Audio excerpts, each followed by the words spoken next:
இன்னைக்கு மீன் வாங்குறதுக்கு தாங்க வந்திருக்கிறோங்க. மீன் கடையில் பார்த்தீங்கன்னா அவ்வளோ கூட்டங்க.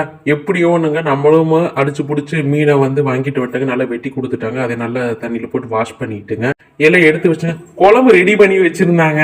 வந்தனானே மீனை தலை வால் இடப்பட்டு லைட்டான சின்ன பீஸ்லாம் எடுத்து குழம்புல போட்டாச்சுங்க.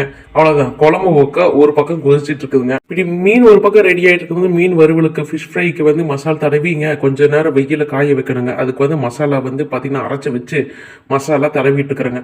இந்த மாதிரியே தான் சண்டே நம்ம காலையில் மீனை வாங்கிட்டு வந்ததுல இருந்து இன்னைக்கு சாப்பிட்ற வரைக்கும் சண்டே சரியா போயிருதுங்க. மீன் 2 மணி நேரம் 3 மணி நேரம் வெயில காய வச்சு எடுத்தாச்சுங்க. அடுத்தது என்னங்க, எண்ணெய் சட்டியில போட்டு பொரிச்சிட வேண்டியதான் நம்ம மீனை.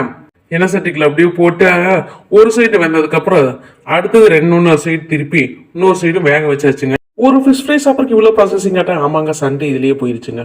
இந்த மாதிரி அனுபவம் உங்களுக்கு இருக்கா? Subscribe my video.